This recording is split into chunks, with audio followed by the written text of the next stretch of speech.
pedir para irmãos para fazer a leitura base da nossa lição. Hoje a lição número 13 é a última lição da nossa revista desse trimestre, que é sobre a verdadeira identidade do cristão. E o texto base fica em Mateus 7, do 21 ao 27. Mateus 7, 21. Nem todo o que me diz, Senhor, Senhor, entrará no reino dos céus, mas aquele que faz a vontade do meu Pai que está nos céus.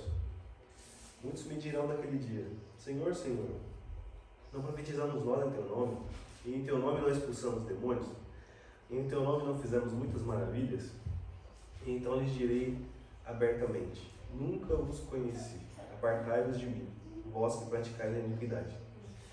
Todo aquele, pois, que escuta essas minhas palavras e as pratica, assemelhá-lo-ei ao homem prudente, que edificou a sua casa sobre a rocha.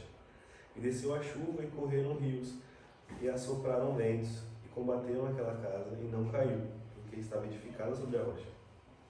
E aquele que ouve essas minhas palavras, e as não cumpre, compará-lo-ei ao homem insensato, que edificou a sua casa sobre a areia. E desceu a chuva, e correram os rios, e sopraram os ventos, e combateram aquela casa, e caiu, e foi grande a sua queda. Amém? Podemos sentar? Hoje nós estamos finalizando nosso trimestre, nós aprendemos durante esse trimestre sobre os valores do reino de Deus.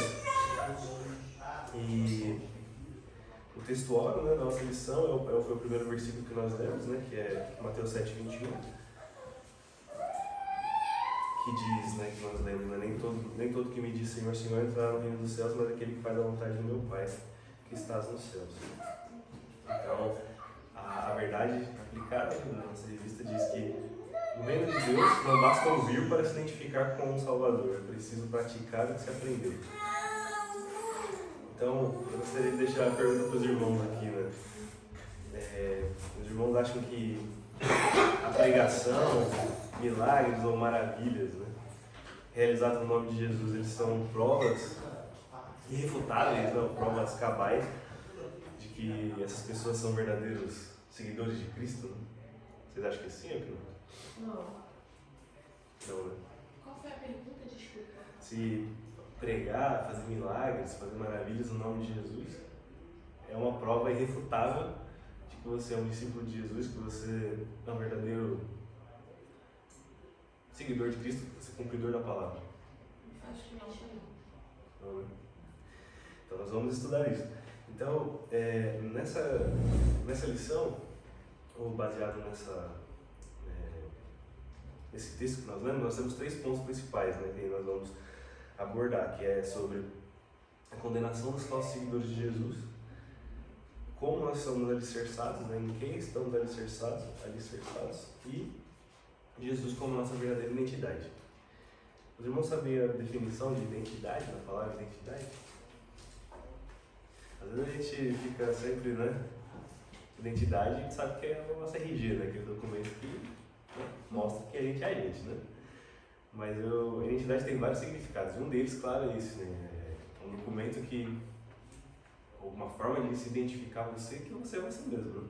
Mas uma definição que eu encontrei no dicionário muito interessante que diz: conjunto de qualidades e características particulares de uma pessoa que torna possível sua identificação ou reconhecimento. Então, a identidade não é só como o que você tem de prova que você é você, mas aquilo que tem de conteúdo em você, suas qualidades e suas características, né? E quando a gente fala sobre a identidade do cristão, quando a gente fala sobre uma outra aplicação sobre identidade, né? Quando você fala assim, nossa, eu me identifico com tal pessoa, né?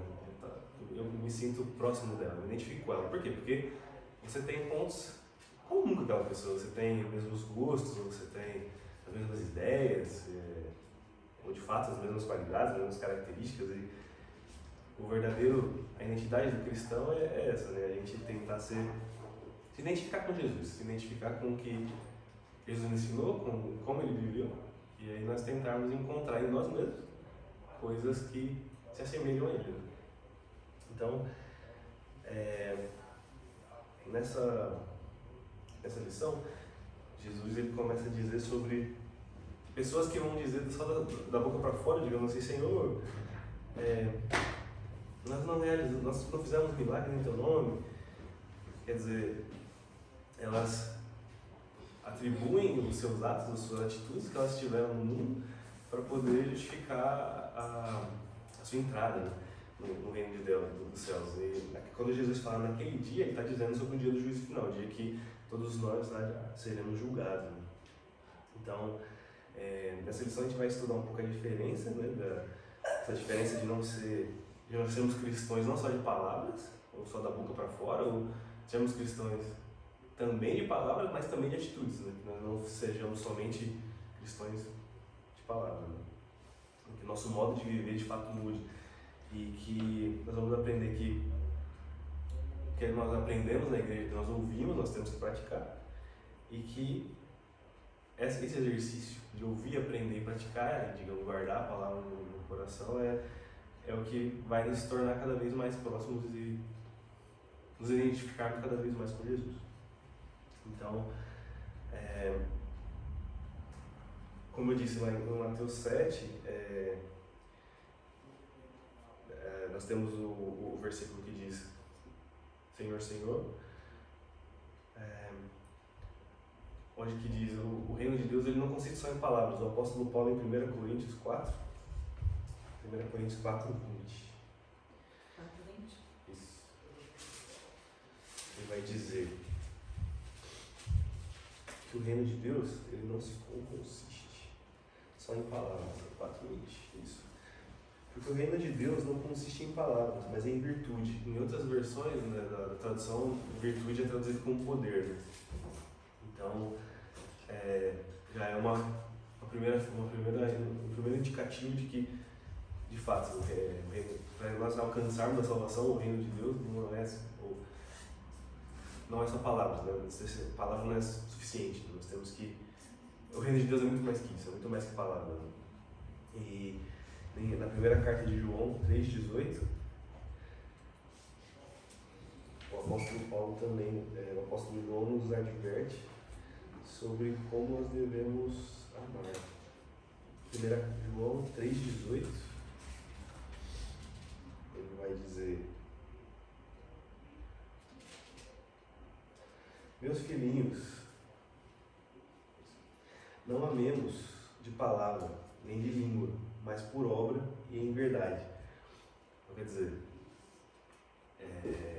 não combina, né? A gente falar que a gente ama, mas se você, quando precisar de você, que você tenha uma atitude, tenha um posicionamento, tenha de fato uma ação, uma obra, você não se quantifica, né?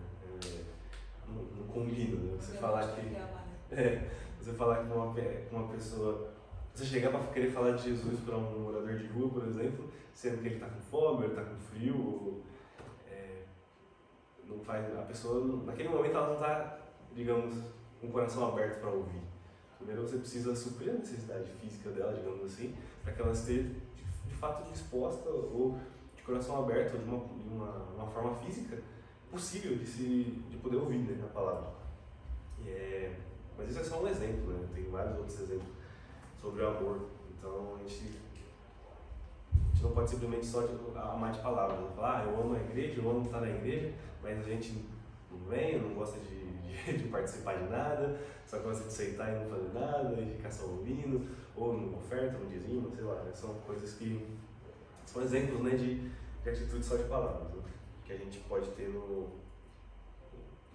na nossa vida. Né? Então, claro que Deus, ele gosta de um coração quebrantado, né? Ele reconhece um coração quebrantado. E a forma de nós demonstrarmos para Deus que nós estamos de coração quebrantado é através de palavras, através da oração. E Deus reconhece isso, só que tem que ser de fato de coração, como aqui nós lemos agora, por obra e em verdade. E em verdade é o quê? De coração, é de sincero, né?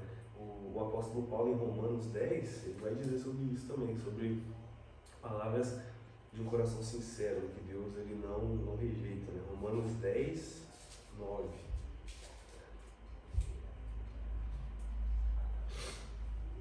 A saber, se com a tua boca confessares ao Senhor Jesus e em teu coração creres que Deus o ressuscitou dos mortos, serás salvo. Visto que com o coração se crê para a justiça e com a boca se faz a confissão para a salvação. Então isso quer dizer, não basta ser só de palavras, né? Tem que ser de fato de coração. Não só no amor, no trato, mas nas atitudes, né? na vida.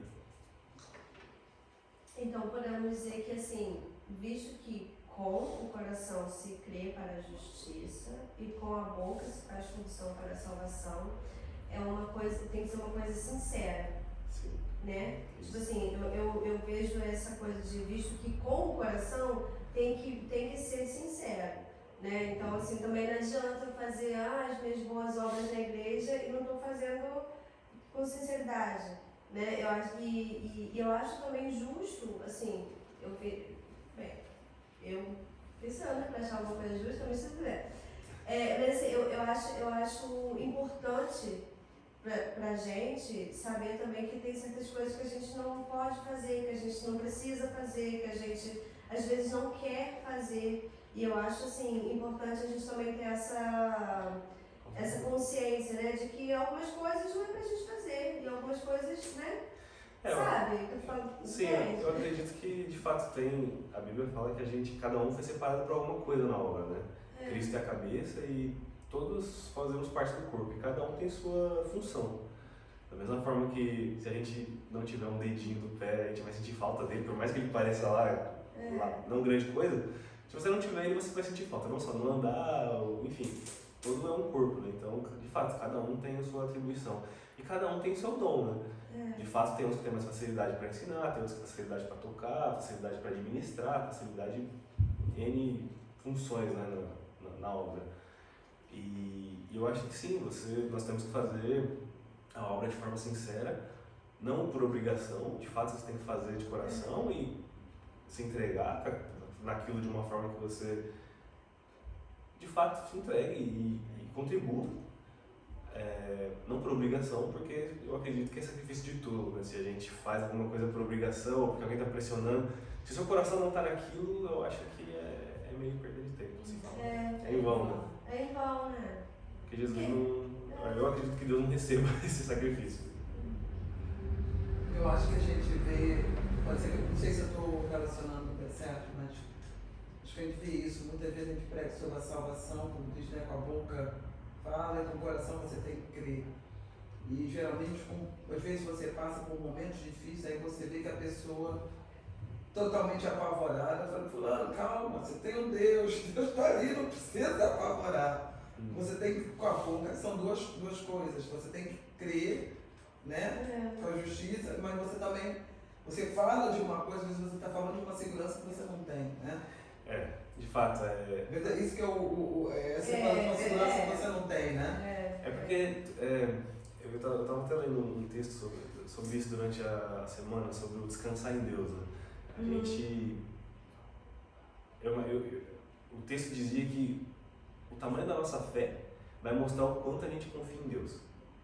Então, se você tem uma fé pequena, você vai entregar, Deus, eu estou precisando de tal coisa, mas você vai ficar desesperado, você vai ficar ansioso, você vai ficar, ai meu Deus, e esse negócio. Então, quando você tem mais fé, normalmente, você, Deus, tem esse problema aqui, tá bom? Estou indo ali, cuida aí pra mim. Não desleixadamente falando, mas aquilo não te tira a sua paz, você depende de Deus, você sabe, você confia. Pode ter até um temor, mas é um temor com confiança. Não, você sabe que alguém está ali. Com certeza. Você não está... Eu recebi, posso dizer só, eu ganhei um cartão postal de uma irmã da igreja batista, que era um barco no meio de uma tempestade. E você viu o barco subindo e o mar arrajado. Aí Deus pode duas coisas: acalmar o mar e acalmar você que está no mar da tribulação. Exatamente. Então, ninguém sabe qual vai ser o final, mas Deus pode as duas coisas. Isso, eu vejo mais ou menos como também uma relação entre cliente advogado, né? Quando você confia no seu advogado, você chega pro seu advogado e fala, ó, tem essa causa aqui, esse aqui os documentos, eu preciso disso. O advogado vai cuidar, e você não fica tipo ligando cada meia hora para o advogado, e aí, como é que tá a causa? E aí, como é que tá a causa? Você confia que o advogado vai cuidar. Isso se for advogado for bom, né? Exatamente. Pelo contrário. Exatamente. Pelo contrário. Então, no nosso caso aqui, a gente sabe que o nosso advogado é bom, então a gente tem que confiar nele e entregar nossos problemas para ele. Eu gostei desse exemplo do advogado. Porque a gente sempre fala, né? Nosso advogado é Deus, é Jesus, o nosso advogado. Só que com essa relação agora do advogado secular com o advogado Jesus, deu pra. Então é essa relação aí. Eu passei exatamente por isso. Eu tive uma causa na justiça. Eu botei um advogado que na internet era top, preço mais top ainda, caríssimo. O cara não fez nada. Eu entreguei na mão de Deus. Por si só, a situação se. Ela levou o dinheiro dela, porque eu assinei o papel, mas quem resolveu a causa foi Deus. Né? Então, assim, não podemos só digamos, anunciar que Deus é o nosso Deus, mas se no nosso coração a gente de fato não confiar nele. Então tem que ser de palavra e de coração. E aí nós vamos para um segundo tópico, né, que é sobre os milagres não transformarem o caráter. Né? Quando a gente começou a lição, eu perguntei para vocês se de fato fazer milagres ou fazer maravilhas, isso seriam provas irrefutáveis de que a pessoa é um seguidor de Cristo, né? Então, infelizmente, a gente vê que muitas pessoas hoje em dia até, elas de fato fazem milagres ou desenvolveram grandes ministérios, mas Jesus deixa claro que isso não é suficiente para que a gente alcance a salvação. Né? Jesus deixa claro que para que nós herdemos o reino dos céus, para que nós cheguemos ao reino dos céus, nós precisamos nascer de novo. Né? Então, em João 3,3, nós vemos um versículo bastante famoso que fala sobre o nascimento de novo. Ele diz, Jesus conversando com Nicodemo, Jesus responde e disse, na verdade te digo que aquele que não nascer de novo não pode ver o reino de Deus. Então, Jesus, ele nunca se impressionou com adulação, com elogios, bajulação. Ele sempre foi muito centrado no seu propósito. Né? Nós vemos também em Lucas 11 um exemplo disso. Lucas 11, 27.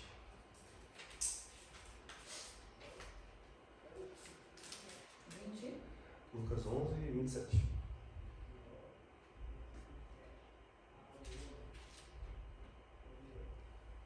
E aconteceu que, dizendo ele estas coisas, uma mulher dentre a multidão, levantando a voz, lhe disse, bem-aventurado o ventre que te trouxe e os peitos em que mamaste. Mas ele disse, antes bem-aventurados os que ouvem a palavra de Deus e aguardam. Então, quer dizer, Jesus já foi meio... A mulher falou, bem-aventurado, graças a ti, Senhor, bem-aventurado o ventre que te trouxe ao mundo e os peitos que tu mamaste. Né? Querendo elogiar Jesus. Jesus já disse, antes bem-aventurado é o que ouve e a palavra guarda. Né? Então, a gente vê que se as pessoas que de fato realizam esses milagres, as pessoas que de fato falam Senhor, Senhor, em teu nome falamos, pregamos em teu nome, de fato tivessem Jesus no seu coração, ou de guardassem a palavra, Jesus não chegaria a esse ponto de falar isso, né? Que naquele dia isso aconteceria. Jesus já está cantando a bola agora, já está falando, já está profetizando que isso vai acontecer, então é uma certeza. E nós sabemos que, infelizmente, hoje o ministério, a palavra de Deus, ela acaba sendo, tem uma palavra, blasfemada, acaba sendo blasfemada por esses escândalos, né? Muitas pessoas do mundo, elas não dão mais crédito à igreja, não dão mais crédito à instituição, a igreja com I minúsculo, né, daqui, por justamente essas pessoas que, sabe, não infelizmente fazem mal ao ministério, escândalos e tal. E elas fazem isso para a própria glória, né? Elas querem Na maioria das vezes, sim. crescerem, aí chegar lá dentro, ó Deus, eu fiz isso tudo. Por outros interesses, né? Por interesses terrenos, né, digamos assim. Mas eu acho também que às vezes as pessoas até começam bem, né? A pessoa começa, aceita Jesus, começa a ter a experiência E Deus até pode fazer o milagre através, porque Deus faz quando Ele quer e como Ele quer, né? E as pessoas, aí passa aquele processo, de repente você para para pensar, ou como uma pessoa que prospera, a Bíblia, né? Quando você começa a prosperar, né? Primeiro processo, primeiro você pede a Deus, depois Deus te abençoe através do trabalho e de alguma maneira, aí começa a dar tudo bem, aí você pensa, peraí, isso não é Deus não, eu sou, né?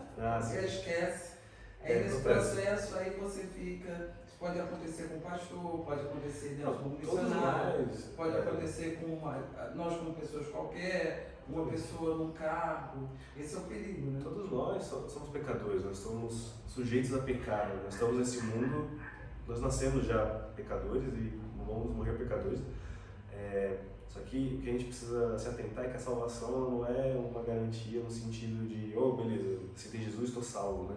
É um processo de santificação, é um processo de mudança, de fato, e que se a gente permanecer, né? Permanecer, a gente precisa guardar a palavra, praticar ela e permanecer nela, porque senão a gente corre o risco de, como a Marcate comentou, a gente se perder no caminho, a gente vai acabar achando que já não é mais Deus que é a gente e tudo mais.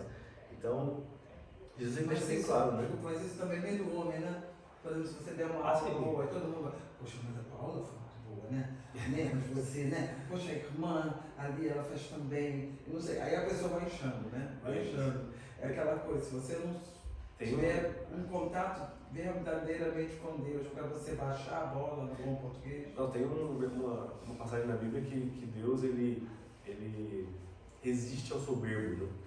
E ele tem mais prazer no humilde, né? E ele diminui o soberbo e eleva o humilde. Então, é ter humildade, né? De fato, desenvolver o fruto do Espírito da humildade e não deixar se subir a cabeça, né? Eu acho que essa de novo, ler a palavra e praticar.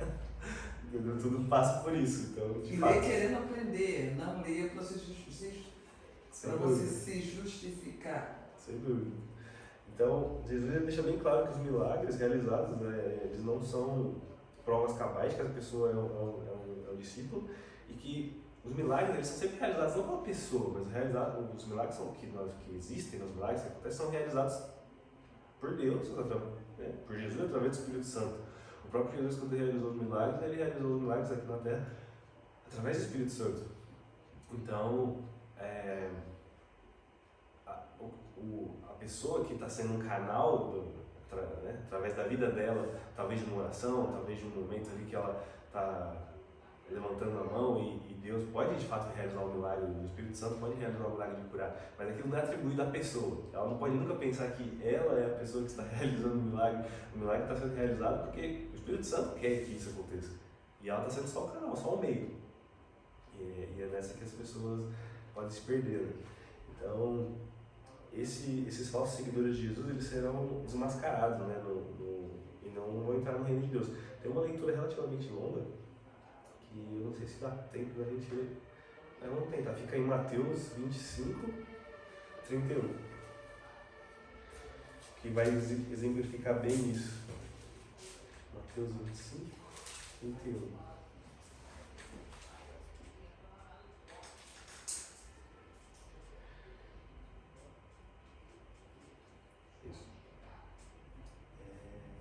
Na minha Bíblia diz: o fim do sermão profético, a vida eterna e o castigo eterno. E quando o Filho do Homem vier em sua glória e todos os santos anjos com ele, então se assentará no trono da sua glória. E todas as nações serão reunidas diante dele e apartará uns dos outros, como o pastor aparta dos bodes as ovelhas. E porá as ovelhas à sua direita, mas os bodes à esquerda.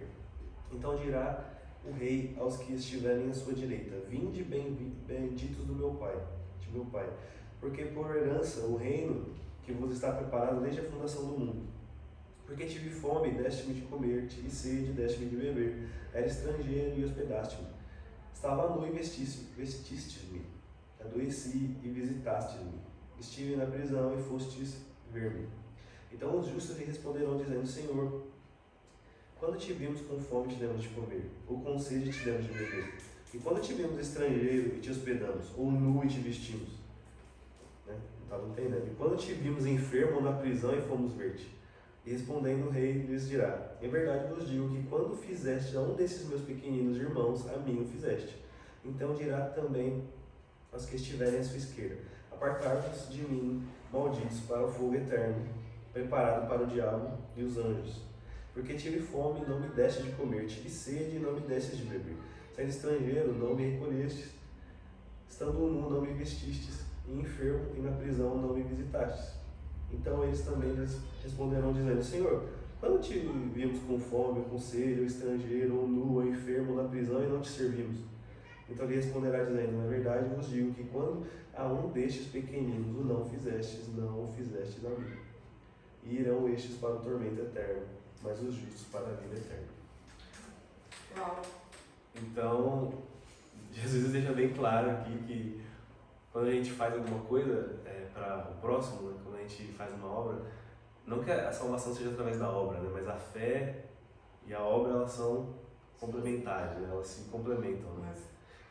Então, quando a gente faz para um pequenino, a gente não está fazendo exatamente para ele, a gente está fazendo para Jesus, para Deus, porque de fato é o nosso próximo, né? É um mandamento, amar o próximo, como a ti mesmo.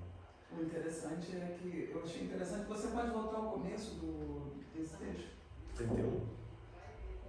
Começo. Começou o 31. 25, 31. Peraí, mais um. Vai, continua. Eu achei interessante aquela parte que fala que todos estarão juntos e começa a separar. Separar as ovelhas dos bodes. Né? As ovelhas dos bodes, né? Desculpa, eu lembrei dos meus tempos antigos, de jovem, que a gente se arruma toda bonitinha e quer ir pra discoteca. Tem um cara chato na porta, olha, tá todo mundo igual, tá todo mundo vestido, tá todo mundo cool. Aí ele diz: você entra e o resto fica. Aí você fica: porque eu tô aqui, né? Eu sou cool, eu me arrumei.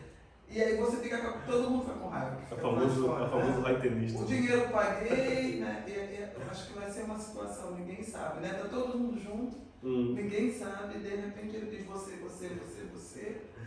Né? E aí vai ver o fundo da história, né? É que Deus ele. Outra passagem, né?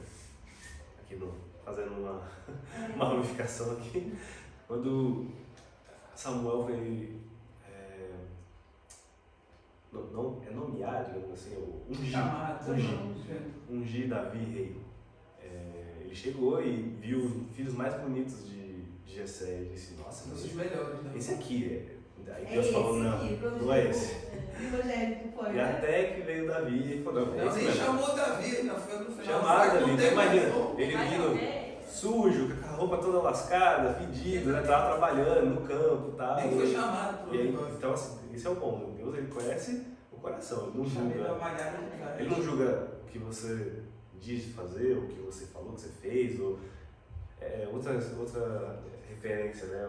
Quando Jesus está ensinando a gente a orar, para a gente não orar igual os fariseus que ficam na esquina orando, para todo mundo ver que eles estão orando, né? Que Jesus ensina: não, vai pro íntimo do teu quarto e ora ali.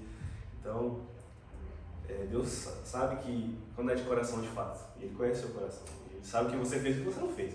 Ou se você fez só para aparecer, que vai de acordo com o que a Fran falou: não, fulano tá fazendo aquilo, mas a pessoa tá fazendo, tipo, brava, tipo, sabe, tá lá fazendo a obra lá e mas de novo isso, que isso, tipo assim, um dos frutos do Espírito é a mansidão, né? Então se você está fazendo a obra obrigado, você não vai fazer direito, né? Por mais que você ache que você está fazendo, você não vai fazer direito.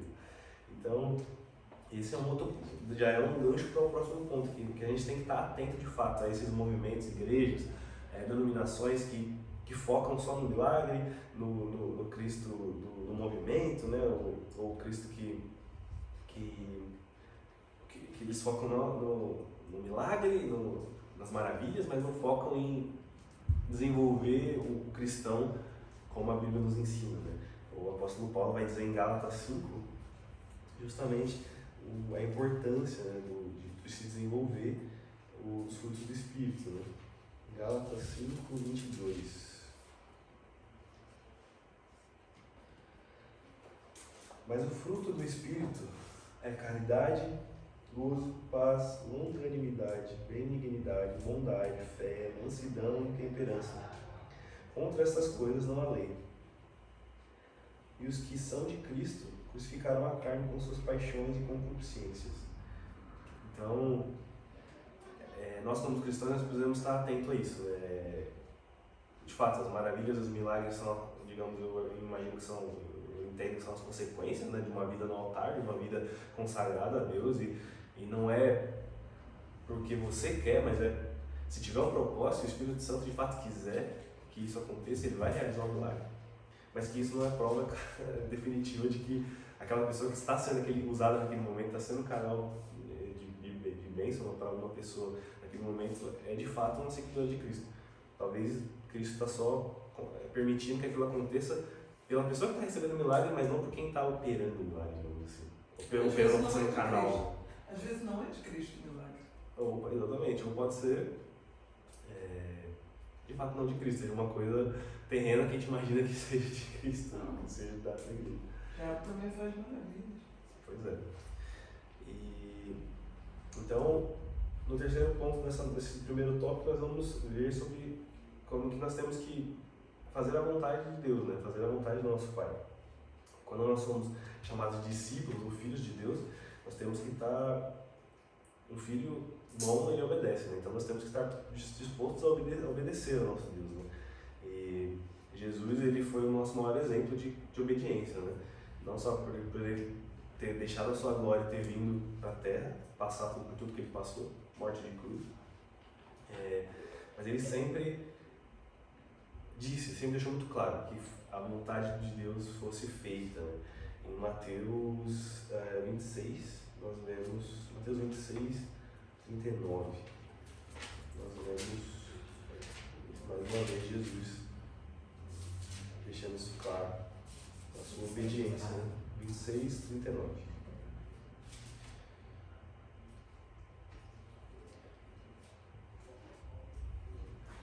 Indo um pouco mais para adiante, prostrou-se sobre o seu rosto, orando e dizendo: Meu Pai, se é possível, passe de mim este cálice, todavia, não seja como eu quero, mas como tu queres. Então, nesse momento aqui, Jesus estava na iminência de ser morto, né? Ele estava sentindo a angústia da morte. E ele chega ainda a questionar, chega a perguntar a Deus se possível fosse passar dele aquele cálice, mas que acima de tudo não fosse feita a vontade dele, mas a vontade de Deus, a obediência, né? Então, falando nisso, né, a nossa oração deve ser como o próprio Jesus nos ensinou em Mateus 6,10, que ele diz: venha o teu reino, seja feita a tua vontade, assim na terra como no céu, como ele nos ensinou. E nós também devemos orar como o salmista orou no Salmo 143, versículo 10. Salmo 143, versículo 10. É o Pai Nosso, né? Isso, é o Pai Nosso. 143:10, que diz: ensina-me a fazer a tua vontade, pois és o meu Deus. Guie-me o teu bom espírito por terra plana. Então, nós temos que sempre tentar ser obedientes ao nosso Deus, baseado na sua palavra. E sabemos que isso não é fácil. E nós devemos pedir a ajuda de Deus, como o salmista mesmo orou, como o salmista pediu. Nós também podemos fazer isso. Deus está sempre de ouvidos abertos para ouvir a nossa oração. Então, está difícil ser obediente, está difícil deixar o controle da sua vida na mão de Deus, está difícil falar: Senhor, minha vida está aqui no seu altar. Basta orar, vamos orar e pedir para que Deus acalme o nosso coração, para que nós de fato confiemos nele e de fato ele nos ensine a ser obediente, né? Que nem sempre é fácil. Então, isso foi um pouco sobre o que a gente falou sobre como será dada, né, a condenação desses falsos seguidores de Deus. Nós temos que ter a consciência que a nossa fé não pode ser demonstrada só de palavras, né? Nós precisamos de fato de palavras, sim, coração sincero, mas de ações. Que os milagres, eles não são provas definitivas de que alguém vai ter acesso ao reino de Deus, ou que os milagres transformam o caráter de alguém. E isso me fez lembrar uma outra passagem, um outro acontecimento que teve, que uma tia minha estava comentando de uma pessoa que frequentava a igreja e ela tinha uma muleta, ela tinha um problema na perna. E ela foi numa oração e não sei se foi uma tarde de oração, foi uma oração, exatamente, não sei exatamente qual, e durante a oração ela foi curada e ela de fato não precisava mais daquela muleta, daquela bengala. E ela estava andando normal. E depois de umas 2 ou 3 semanas ela procurou o pastor da igreja para pedir de volta a muleta, a bengala, porque ela tinha uma perícia no INSS e ela queria na perícia para poder mostrar que ainda estava precisando do benefício porque ela estava doente, né? E aí a tia comentou que o milagre retrocedeu, que a pessoa de fato voltou a ter o problema e de fato voltou a usar a bengala. Mas ela precisava, né? Então a gente vê que eu fiz uma reflexão.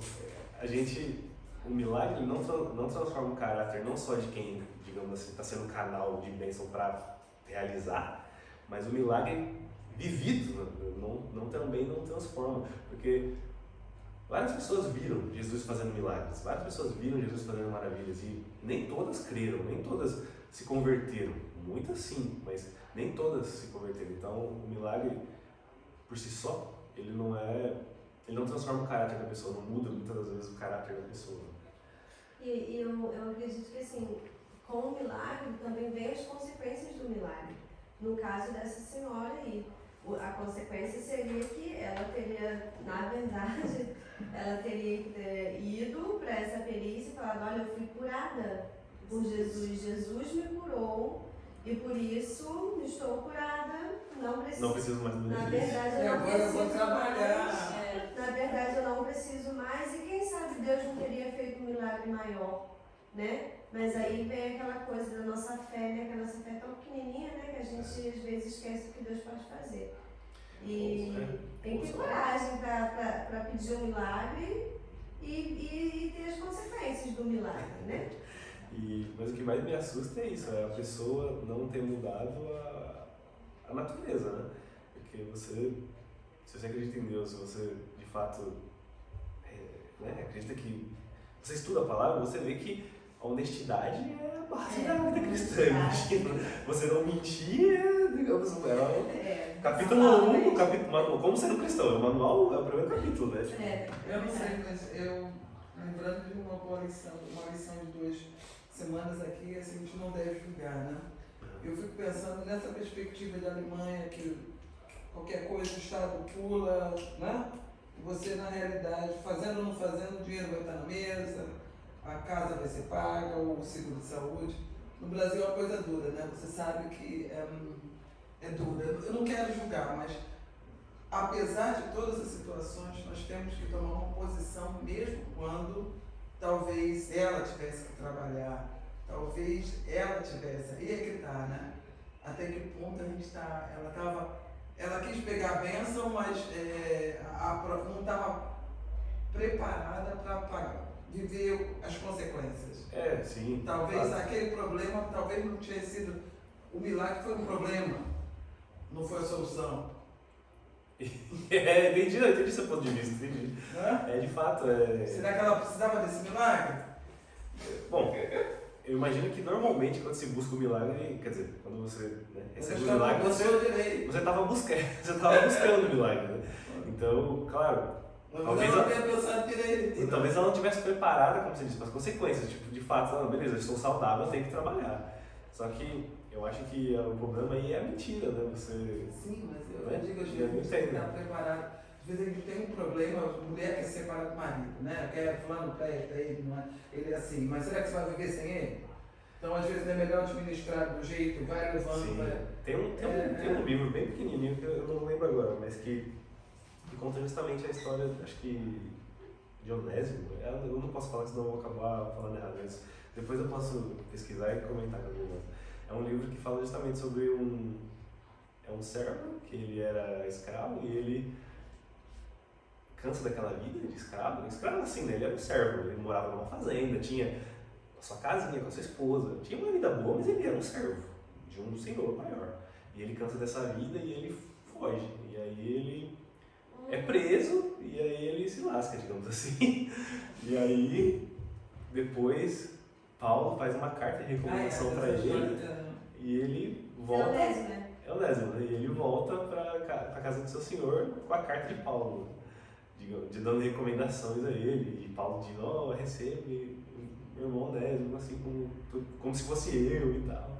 Então, às vezes você está numa situação que você fala: nossa, essa situação não dá, meu Deus do céu, não sei o que, e que você falou, às vezes o marido é ruim, mas às vezes se você largar ele vai ficar pior. Então você precisa pensar muito bem antes de tomar atitude. Então é por isso, a vida tem que estar no altar. Porque as escolhas de Deus pra gente são muito melhores do que as nossas próprias. Então é aquela, né? Confiar e deixar que ele trabalhe. Então, o segundo ponto aqui da nossa lição, nós vamos ver em quem estamos alicerçados, né? O alicerce da nossa vida cristã começa pelo ouvir. Então, a gente ouve a palavra como um aprendiz, né? Quando você está aprendendo alguma coisa, você está se desenvolvendo na vida, ou você está aprendendo uma nova profissão, normalmente você ouve, você aprende a teoria, ou vai ter uma pessoa te mostrando: ó, você faz assim, assim, assim, e você internaliza aquilo, você entende aquilo e você passa a reproduzir igual. Se você for uma pessoa, um aprendiz atencioso, um aprendiz prudente, você vai fazer exatamente como que você foi ensinado. Se você não for, você vai fazer o contrário. Eu fico imaginando um laboratório de química, né? O professor de química e os aprendizes. E aí o professor fala: ó, coloca 2 gotas desse componente aqui, e aí o prudente coloca as 2 gotas, e aí a fórmula muda de cor, e o não prudente vai colocar 5, 6, e aí vai explodir tudo. É mais ou menos por aí. Então Jesus, ele cita, lá no nosso texto base, né, ele cita 2 tipos de construções, 2 tipos de alicerces. Né? 2 tipos de construções seriam de construtores, na verdade, construtor prudente e imprudente, e os alicerces que ele cita são a rocha e a areia. Né? Então, claro que acho que ninguém precisa ser um especialista em engenharia para saber que o alicerce de uma casa ou de um prédio é importante, é a parte mais importante. Né? Senão, aquela construção está fadada a desmoronar de fato. Então, Jesus cita que quem constrói sobre a rocha está firme, está seguro da tempestade, dos problemas que podem aparecer, mas que o insensato constrói sobre a areia. Então, tem uma citação na revista, nessa lição, que fala sobre lugares físicos, digamos, né, na Palestina, no sul da Califórnia, onde os leitos dos rios, durante o período de estiagem, eles ficam de fato secos, sem água, sem nada. E na época de chuva, a chuva vem de um jeito que alaga tudo. E em alguns lugares da Palestina, muitos deles usam, eu imagino que seja uma forma de pau a pique, né, aquelas casas que são feitas com barro, digamos assim, areia, e que não resistem à água, né, de fato. Quando vem uma chuva muito forte, uma inundação, aquela casa está fadada a ruir. Então, o apóstolo Paulo, em 1 Coríntios 3, ele vai dizer que como nós temos que estar atentos para edificar nossa casa.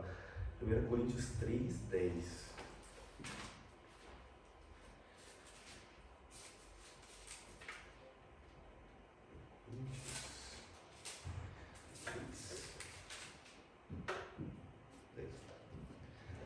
Segundo a graça de Deus que me foi dada, pus eu, como sábio arquiteto, o fundamento, e outro edifica sobre ele.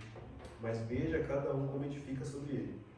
Porque ninguém pode pôr outro fundamento além do que já está posto, o qual é Jesus Cristo.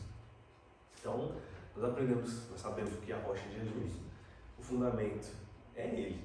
Então, nós sabemos aonde nós devemos construir nossa casa, né, nosso alicerce. Então,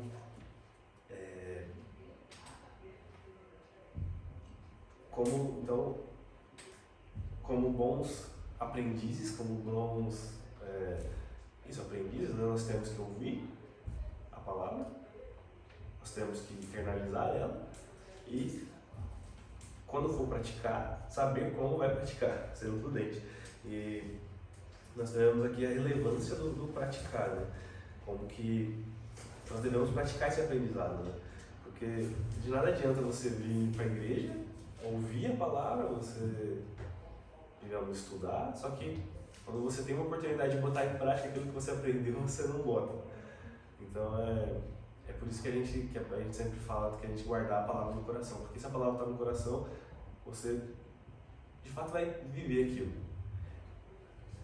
Tem a sensibilidade também, né? Eu acredito assim que quanto mais a gente ouve a palavra, e eu não estou falando assim de ouvir pregações na internet, não estou falando de ouvir sozinho, né? Eu acho que assim, é muito importante estar nessa comunhão aqui dentro da igreja, em um local, para que quando você ouve a palavra, você realmente internaliza essa palavra e aí então você, em certos momentos, você vai lembrar do que você aprendeu aqui em conjunto. Sim. Porque às vezes a gente ouve tanta besteira, né? Eu mesmo, às vezes, eu coloco lá um negócio na internet, uma pregação, quando no meio da pregação eu fico pensando, gente, tá bom, vou desligar, hein? Não vou ouvir outra coisa.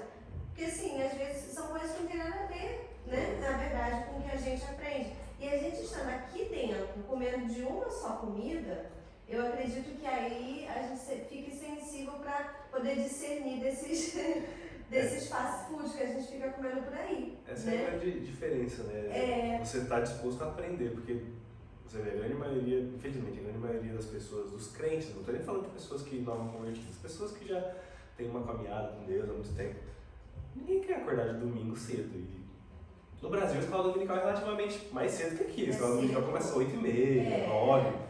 Aqui a nossa escola dominical começa às 10h. Então, lógico, a gente entende que as pessoas moram mais longe e tal, só que 10 horas da manhã não é cedo. Dá pra você vir. Então, assim, você consegue. E a gente sabe que o que mantém a gente de pé, alimenta de fato, é a escola dominical. A palavra é só a cereja do bolo. Assim. Não quero ser, então. Eu praticamente discordo um pouco da história da... Eu acho importante a palavra escola dominical, mas eu, às vezes, tenho problema com essa história. É bom você ter uma revista, mas você está sempre sob uma perspectiva, que ele puxa esse verso, esse verso, esse verso, esse verso. E é muito bom a gente, como crente, aprender a gastar o tempo na igreja e ficar brincando com a Bíblia, né? Sozinho, né? Você lê o livro de José, aí depois você puxa, peraí, eu leio isso aqui. Você tem que também ter o prazer de buscar a palavra de Deus. Não, sem dúvida. Né? Tem que ter, e não só... Eu acho interessante, porque eu conheço algumas igrejas, e aí eles vão com aquele livro, aí é tudo direitinho, aí o irmão quando faz o comentário, é o comentário que está na revista, aí você que já leu a revista fica dizendo, ok, tá bom. Entendeu? Eu acho que a gente também, porque nós vivemos um século, de certa forma, muito bom, porque quais foram os antepassados que puderam ter uma Bíblia na mão? Sim, assim, a gente não pode, a gente estudou a Bíblia, não sei se eu não estava aqui já quando a gente estudou a Bíblia no trimestre atrás. Não, eu estou aqui mais ou menos uns 2 meses. A Bíblia é muito recente, né? Há pouco tempo atrás ninguém lia, ninguém sabia ler, ninguém tinha, né? Então hoje nós temos acesso à Bíblia em todo lugar, na internet, né? Fisicamente. A gente tem, você pode ter no papel, né? Porque mesmo que isso não existir.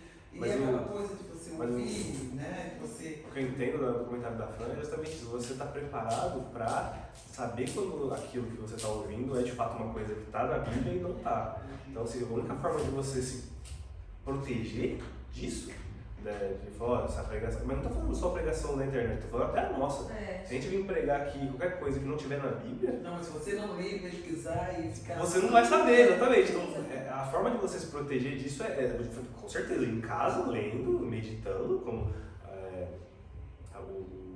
no Salmo a gente vê que medita nossa lei de noite e de dia, mas também a escola dominical é diferente. Na escola dominical a gente pode interagir, a gente pode discutir. Eu amo.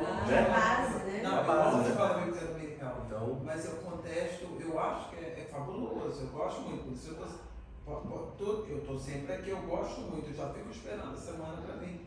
Mas eu acho que é importante também que a gente leia e conheça bem os textos, porque aí você fica puxando de um lado para o outro. Naturalmente, depois de 10 anos de igreja, se você tem 10 anos de escola bíblica, você tem muito mais, porque eu já viro a Bíblia de cá para... Mas esse é o problema, né? Quando você não tem essa base, você fica vulnerável. Se a pessoa está pregando, está vendo, ou o pregador, ou na internet, você ouve uma coisa que você, né? A gente sabe que não é bíblica, aquela pessoa que não sabe que é bíblica porque não estuda, não lê em casa, não vem na escola dominical, ela vai aceitar, ela vai falar assim, é isso mesmo, não, tá certo. Mas a Meu maioria... pastor tá errado. Não, Meu mas pastor tá errado. eu acho que é interessante isso, porque eu já vi aquelas pregações que o pessoal puxa um versículo, desse versículo totalmente eles de fora. falam 2 horas, quase não abrem a Bíblia. Essa é a diferença daquele que começa lendo o versículo, papapá, vê o contexto todinho, depois ele puxa pra cá e depois ele... Aí você já vê que a pessoa né? A pessoa tem uma boa oratória, né? A pessoa tem, às vezes muitas pessoas a gente sabe que apela para a emoção, eles têm uma boa oratória, apela para o emocional da pessoa, e aí eles conseguem levar muitos, né, para o erro, né? Mas aí eu tenho uma amiga agora que está me visitando, ela é suíça, a gente estava falando sobre relacionamento, né? Você fala sempre do marido e da mulher, mas sempre tem 2, né? Tem um que prega que não presta e tem outro que não busca. São os 2 ocupados, o outro não vai poder dizer que foi para o inferno porque ouviu, ele também não buscou. Porque a palavra de Deus está aí, todo mundo tem uma Bíblia, se quiser.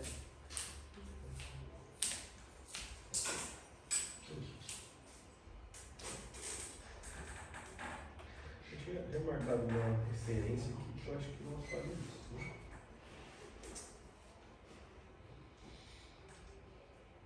Enfim.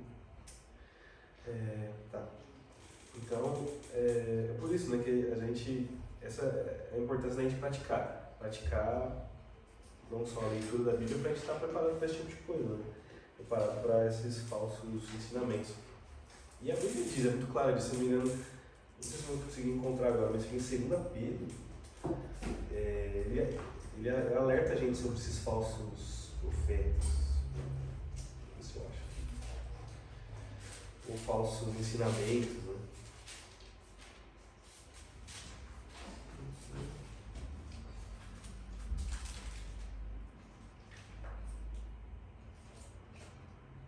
Isso, é 2 Pedro 2. Isso.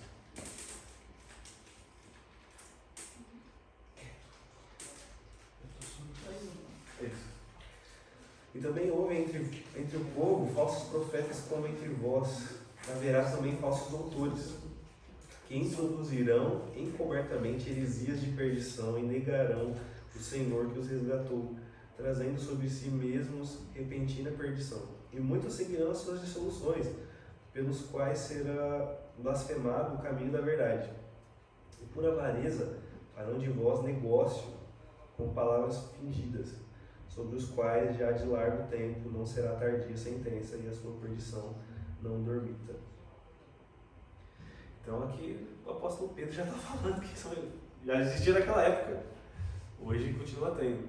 Não foi no tempo de Jesus, quando Jesus começou, não lembro bem a passagem, o pessoal, não deixa, vai acontecer igual o outro que aconteceu, o pessoal seguiu ele no deserto, morreram não sei quantas pessoas, né? Ah, sim. Pensa, não, deixa que por si só.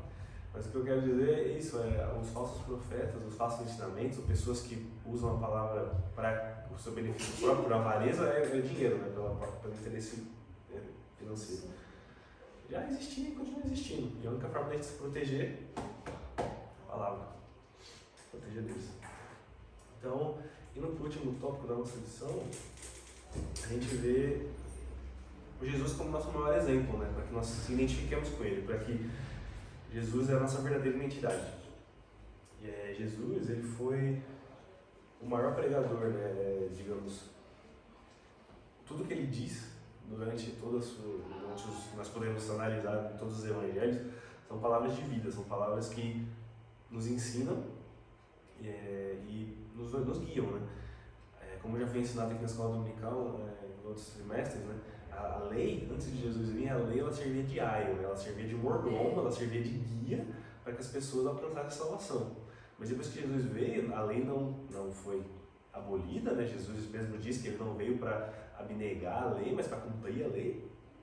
Então ele cumpre a lei, só que ele traz boas novas, ele traz uma nova perspectiva para a lei. E aí depois que Jesus é glorificado, né, que ele morre e que ele volta para o céu, digamos assim, o Espírito Santo é derramado, e então nós temos acesso ao Espírito Santo de uma forma sem limites, e nós temos a graça, né, a graça de Jesus, que o pessoal do Antigo Testamento não tinha, né? Então, uma visão que muitas pessoas não crentes ou não cristãs têm de Jesus é o Jesus desse Sermão do Monte, é um Jesus que iluminado, que não prega dogmas ou que não prega regras, não prega moralismo, é um Jesus que ensina apenas o amor e a moral. E a paz, né? É um Jesus paz e amor. É um Jesus que aceita como você tá e vai continuar te aceitando da forma que você tá. Só que a gente sabe que a gente não pode isolar. Claro, o Sermão do Monte ele é a base para a identidade do cristão, a base excelente para que nós possamos se parecer cada vez mais com Jesus. Só que a gente sabe que não é só isso, né? A Bíblia é muito mais que isso, né? O Novo Testamento e as outras passagens que Jesus fala também tem que ser levado em consideração. Eu tenho uma pergunta. Tipo, assim, você falou do aio, né? A lei continua sendo aio, né? Sim, continua. Sim, o Espírito Santo foi derramado e tudo mais, Jesus veio, o Espírito Santo foi derramado, beleza, mas a lei continua sendo o nosso aio.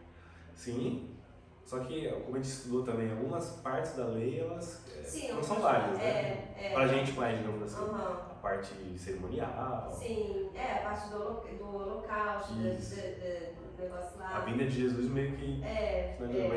Mas a parte moral, são 3 partes, né, da lei.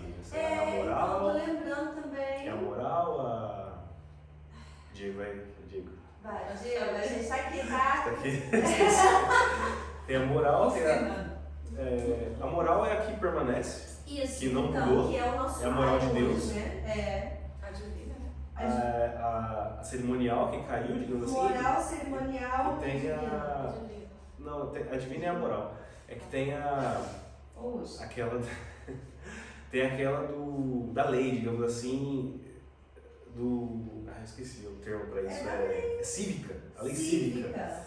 Tipo, que antigamente no Velho Testamento é bem explícito. Tipo assim, se a esposa do seu irmão morrer, você pode tomar ela para si como sua esposa, mas tem todo um contexto de porquê disso, não? Porque senão a mulher ia ficar desamparada, não ia ter quem cuidasse dela, ia viver a margem da sociedade. Essa lei também pra gente não serve mais. Então vamos recapitular. Lei física. Lei civil. Lei civil. Lei moral. E a lei cerimonial. Aí, fala aí, ó. Bom, eu não sei se tá certo, mas o Diego corrige a gente depois. Eu imagino que seja. Se não foi isso, Diego, perdoa, a gente revê no... Faz uma outra A gente faz um recap. Então, de fato, a gente não pode isolar o que a gente aprendeu isolar o Sermão da Montanha como a verdade principal e esquecer o resto, porque o que Jesus sempre fez, e a gente vê em todo momento ele chamando nós para o arrependimento, convocando, né, os pecadores ao arrependimento. Como nós já vimos em João 3,3, que Jesus diz que João 3,3 fala que para que nós vejamos o reino de Deus, nós temos que nascer de novo. E isso, que não nascer de novo não pode ver o reino de Deus. E nós temos também outra referência em Mateus 4,17.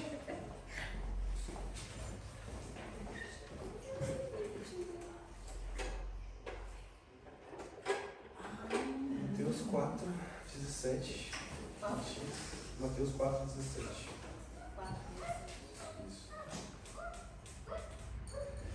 Desde então começou Jesus a pregar e a dizer: arrependei-vos, porque é chegado o reino dos céus. Então, claro, Jesus ele quer que nós se acheguemos a Ele.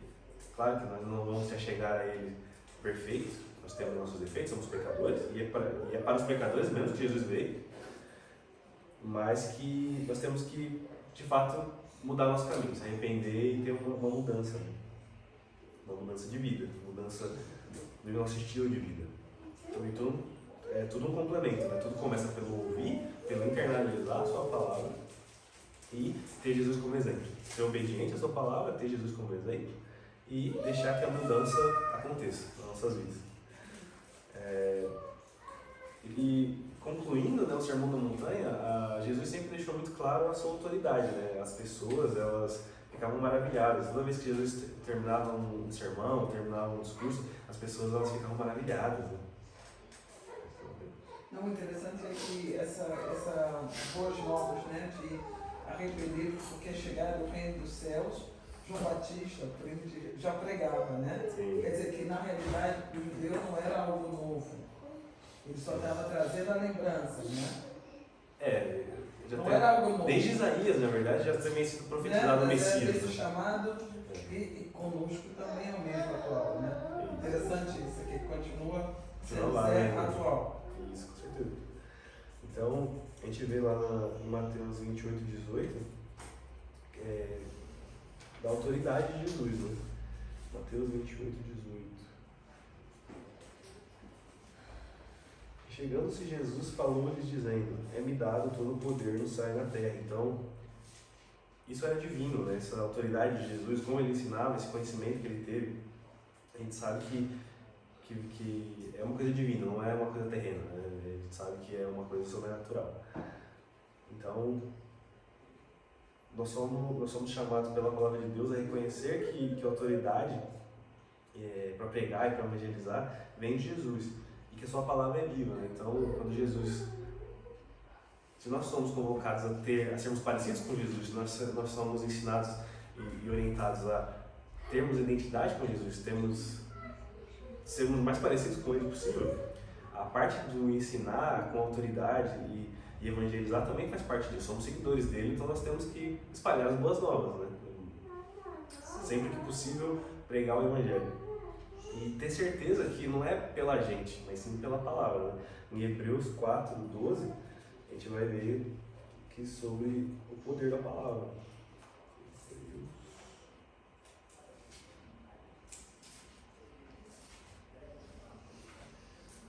4:12.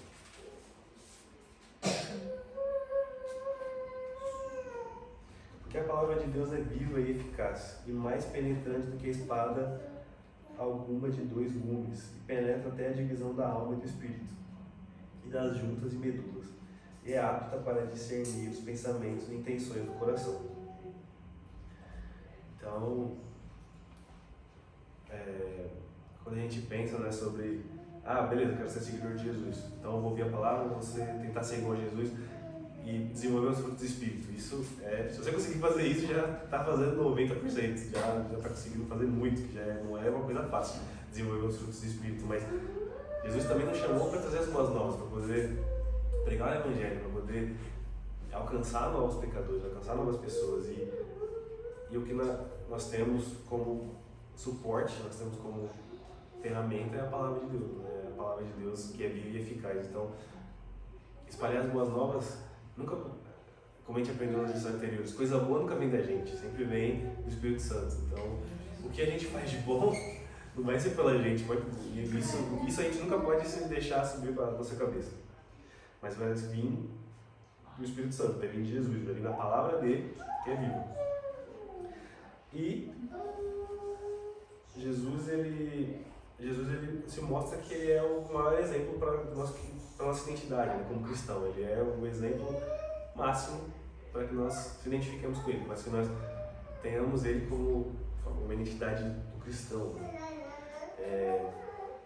O apóstolo João nos ensina que quando Jesus voltar, nós seremos semelhantes a ele, mas que ainda não vamos ler, 1 João 3:2.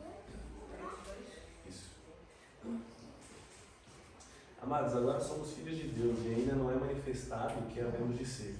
Mas sabemos que, quando Ele se manifestar, seremos semelhantes a Ele, porque assim como o veremos. E qualquer que nele tenha essa esperança, purifica-se a si mesmo, como também Ele é puro. Até ali, tá? Então, o apóstolo João ele já diz isso. Então, que nós precisamos ser, o que nós precisamos desenvolver durante a nossa caminhada é, como eu disse, os frutos do Espírito, espalhar as boas novas, ser sal e luz. Nós aprendemos sobre sal e luz no começo do desse trimestre, como fazer a diferença, né, nesse mundo, vivendo o amor de Cristo, né, seguindo os ensinamentos de Jesus, orando, jejuando, de coração, não só de palavras, e assim cada vez mais nos se identificando com Jesus no nosso dia a dia, né? Jesus nos convida a entrar, como a gente viu na lição passada, nos convida a entrar pela porta estreita, né? Pelo caminho estreito, fazendo sempre a vontade de Deus, e que nós nunca nos esquecemos que de fato a caminhada cristã ela pode não parecer fácil, de fato ela não é fácil. Nós precisamos sempre abrir mão dos nossos,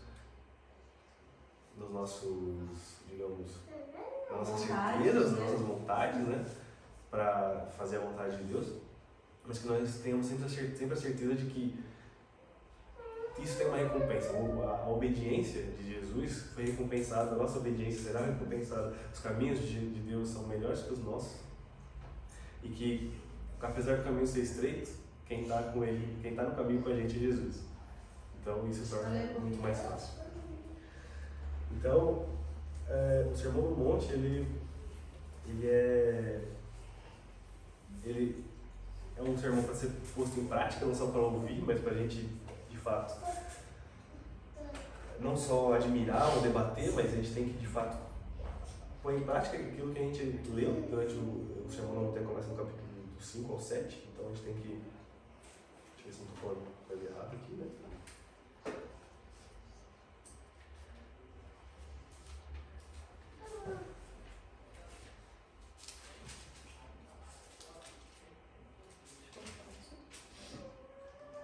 Não, o Sermão do O Sermão do Monte começa no capítulo 5, vai até o capítulo 7 de Mateus. Então que nós meditemos e pratiquemos isso. Não só de ouvido ou mas não de palavra, mas que nós de fato vivemos isso. Durante esse trimestre a gente aprendeu sobre o reino de Deus, sobre como o reino de Deus ele tem um padrão elevado, celestial, que o reino de Deus ele não é só o céu, mas o reino de Deus já existe aqui. Nós somos súditos do reino de Deus, e como um súdito ou um trabalhador de um reino, nós estamos alinhados com esse reino, nós temos o nosso padrão, nós temos a nossa identidade, e foi essa identidade que a gente aprendeu. Nós vemos que a ética do sermão, a ética do reino não é desse mundo, mas do céu, e que o Sermão do Monte é o código de ética, o nosso código de ética como súditos do reino de Deus.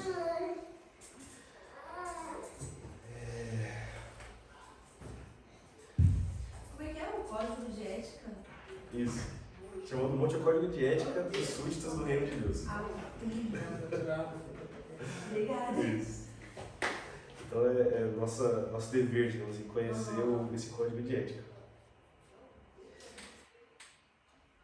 Tem um trecho bem interessante ali, que o Martina está com uns 10 minutinhos, que eu achei muito interessante de comentar com vocês, que é sobre uma observação que o comentarista fez, que eu sempre gosto muito dessas ligações entre o Novo Testamento e o Velho Testamento, né? E o comentarista ele faz uma análise que ele identifica 5 pontos no livro de Mateus onde Jesus finaliza, onde ele deixa bem claro que Jesus finalizou um discurso. Vou mostrar só 2 para vocês, e um deles a gente já viu, mas só 2, só para vocês terem uma ideia como que é, falando do texto, como que Mateus finaliza, quando Jesus termina um discurso, como que Mateus descreve isso. Mateus 7:28, a gente já viu?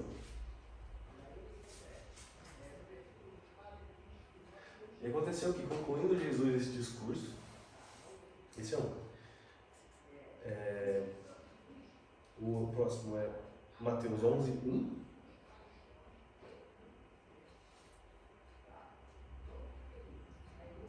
Mateus 11:1. Isso. E aconteceu que, acabando Jesus de dar instruções, Só mesmo, 13,53. São 5 na verdade, que são essas mesmas, são a mesma construção. 13,53. E aconteceu que Jesus, concluindo essas parábolas, então são 5 passagens, 5 pontos de Mateus que tem essa mesma estrutura. Vamos fazer esse 5 blocos, então. Isso, tá. 19:1. E aconteceu que concluindo Jesus esses discursos, e o último é 26:1. 3. 26.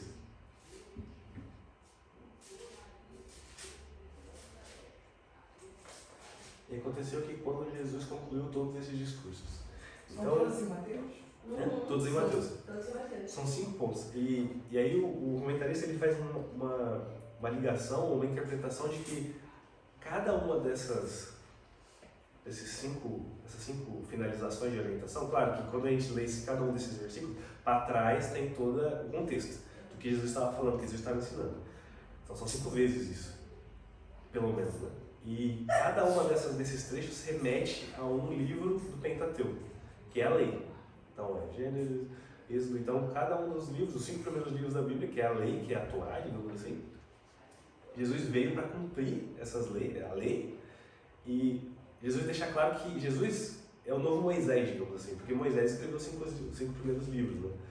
Então Jesus ele mostra que ele não só veio para cumprir, mas como ele deixa essa, que a gente no mundo moderno a gente fala de easter egg, né? Deixa essa curiosidade escondida aí, que ele é o novo Moisés e ele veio cumprir a lei, e como Moisés fez com 5 livros, ele também fez durante 5 discursos principais. Maneiro, né? É maneiro isso. Eu acho maravilhoso isso. Caraca, é bem... Mas assim, eu não tive tempo, eu confesso para os irmãos que eu não tive tempo de analisar o discurso para trás de cada um. Né? A gente tem os pontos que ele finaliza, eu não tive tempo de analisar o para trás de cada um para fazer ligações com os livros da Bíblia. Porque, claro, a gente tem Gênesis, que é toda a criação, toda a promessa de Abraão, tem Êxodo, e cada livro da lei trata de alguma coisa, né? Números, tem alguma coisa, Levítico, então eu não tive tempo de linkar para saber se o que Jesus falou nesses discursos anteriores a essas finalizações eram de fato alguma coisa linkada ao livro dos 5. Mas fica aí uma tarefa pra gente analisar. É um estudo, né? Nossa, isso dá um estudo bem interessante. Então é isso, cada uma das 5 principais unidades pedagógicas que Mateus apresenta tem um desfecho narrativo semelhante, que é esses 5 que a gente leu. Então Jesus é o novo Moisés, que tem 5 apresentações principais da lei nova, ou Torá, da mesma maneira que Moisés teve 5 livros da lei no Pentateuco. E aí, o que segue é uma observação da resposta das multidões aos ensinos de Jesus, os quais elas reconhecem que são autorizados, ao contrário, têm autoridade, né? Ao contrário dos ensinos dos mestres da lei. Mateus está direcionando o espanto das pessoas para as afirmações de Jesus, a fim de que ele seja o intérprete da nova lei, cujas palavras serão a base do julgamento, no ajuste do final de contas do tempo do fim. Então, a lei sempre existiu, então os doutores da lei sempre apresentavam a lei da forma que ela era. E aí quando chega Jesus e apresenta aquilo de uma forma diferente, com uma outra visão, com aquela autoridade, o pessoal fica maravilhado, fala, nossa, a gente nunca ouviu ninguém falar sobre a lei desse jeito, o pessoal, os doutores aí, eles falam sobre a lei a vida inteira pra gente, e aí chega esse rapaz aí e fala desse jeito que a gente não, né? E aí mostra que isso, a autoridade de Jesus não é desse mundo, né? Eu acho que uma das diferenças também dos fariseus, dos doutores da lei, com Jesus, assim, a diferença entre eles é que os doutores da lei, eles falavam as leis e às vezes, eu creio assim, estou conjecturando, eu não sei, mas eu acredito que as pessoas ficavam tristes, né? Porque, nossa, era tanta lei, era tanta coisa para cumprir e era praticamente quase impossível. Só que Jesus, ele trouxe, ele não deixou a lei de lado, ele trouxe a lei, só que com Jesus a gente fica feliz. A gente ficava feliz, Jesus trazia aquela paz para aquele povo. Esperança. Esperança. Então eu acho que essa é a grande diferença, eu estou errado. Jesus fala, né, que vinde a mim, pois o meu fardo é leve. Então, o próprio Jesus fala isso. Deixa eu entrar.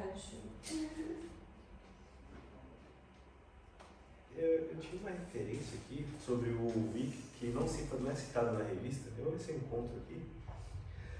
Porque eu atualizei aqui o meu. Qual que é o Eu tô procurando. Deixa eu ver aqui se eu acho.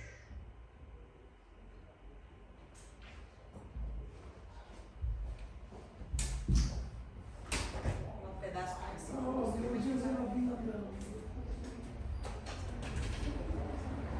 É Tiago 1:22. Tiago 1:22. Isso que eu tô. Sede. Tiago 1:22. Sede cumpridores da palavra e não somente ouvintes, enganando-os com falsos discursos. Porque se alguém é ouvinte da palavra e não cumpridor, é semelhante ao varão que contempla ao espelho seu rosto natural. Porque se contempla a si mesmo e foi-se, e logo se esqueceu do que tal era. Aquele, porém, que atenta bem para a lei perfeita da liberdade, e nisso persevera, não sendo ouvinte esquecido, mas fazedor da obra, esse tal será bem-aventurado no seu feito. Então, essa referência não estava na contexto da referência, ela não estava na lição. Que fala sobre não sermos só de palavras, né? Não sermos cristãos da boca para fora. Se de fato vivemos, interpretarmos a palavra, vivermos ela e praticar. E é isso. Acho que é só isso.